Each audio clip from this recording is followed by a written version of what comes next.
Dad, thank you for another day's birthday, and thank you for being in our lives.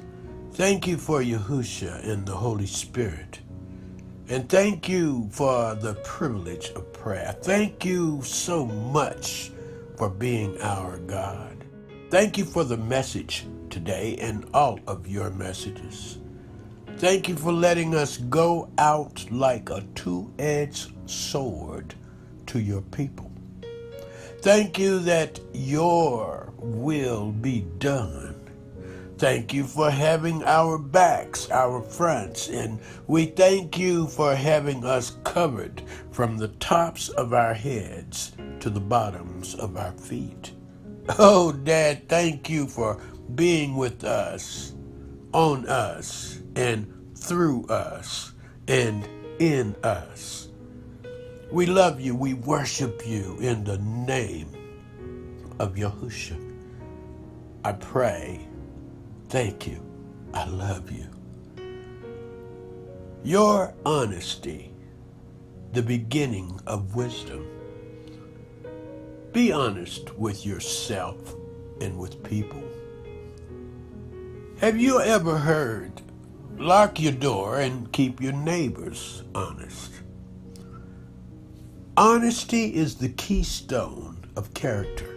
Honesty is, after all, the basic starting point of character. It is the indispensable essential of every worthwhile success. Listen, a shady business never yields a sunny life. Remember, honesty is the first chapter in the book of wisdom. Perfection is not necessarily a prerequisite to successful leadership, but honesty is.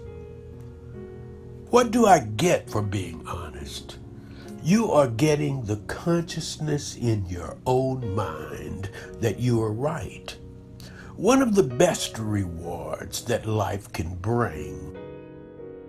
I hope and pray I shall possess firmness and virtue enough to maintain what I consider the most inviolable of all titles, and that's the character of an honest man. Honesty is the best as well as the only right policy. Remember, no person was ever honored for what he received. Honor has been the reward for what he gave. I found out it is not titles that honor men, but men that honor titles. As a young man, I found out my heart to the ladies, my life to the King of Kings, and my soul to God, but my honor is my own. I found out there is no success without honor, no happiness without a clear conscience, no use in living at all, if only for one's self. It is not at all necessary for you to make a fortune, but it is necessary that you should become a fair-dealing, honorable, useful man, radiating goodness and cheerfulness wherever you go, and making your life a blessing. One more thing.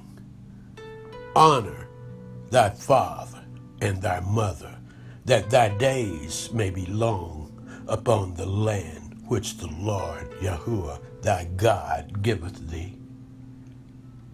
Let's begin. Psalm 51, 5 through 7. Behold, I was shapen in iniquity, and in sin did my mother conceive me. Behold, thou desirest truth in the inward parts, and in the hidden part thou shalt make me to know wisdom.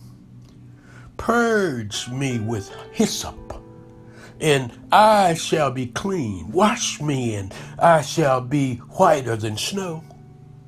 I want to reread verse 6. Behold, thou desirest truth in the inward parts, and in the hidden part thou shalt make me to know wisdom. Yahuwah God is talking here. Here, truth isn't always a beautiful thing. Sometimes it can be very disturbing, even very painful. But if you want to grow and mature in spiritual things, then it is imperative that you know and speak the truth. The hardest truth to face is that you were shapen in iniquity and in sin, Psalm 51:5. In other words, you are a born sinner. There isn't one good thing in you, and without me, you are a lost, rebellious sinner.